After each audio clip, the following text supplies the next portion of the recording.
ધોળકા નગરપાલિકા ward number 6માં ઘણા ટાઈમથી પાણીની સમસ્યા સર્જાયેલી છે।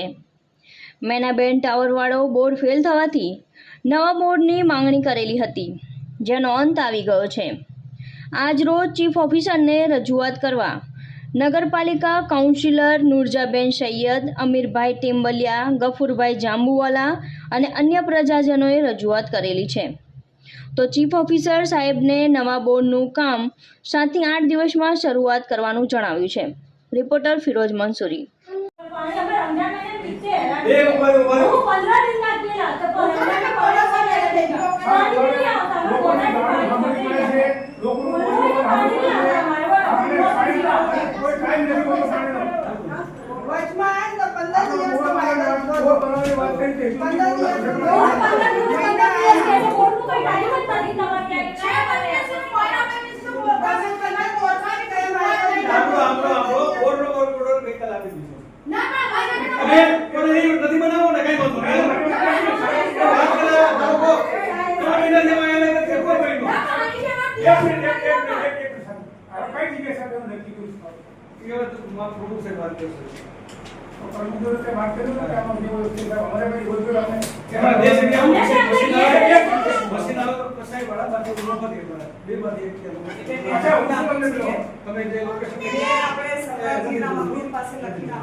કસાઈવાળા માટે તો આપણે આ બોર્ડ છે તો ખરી ઠાકોરવાસ વાળો સાહેબ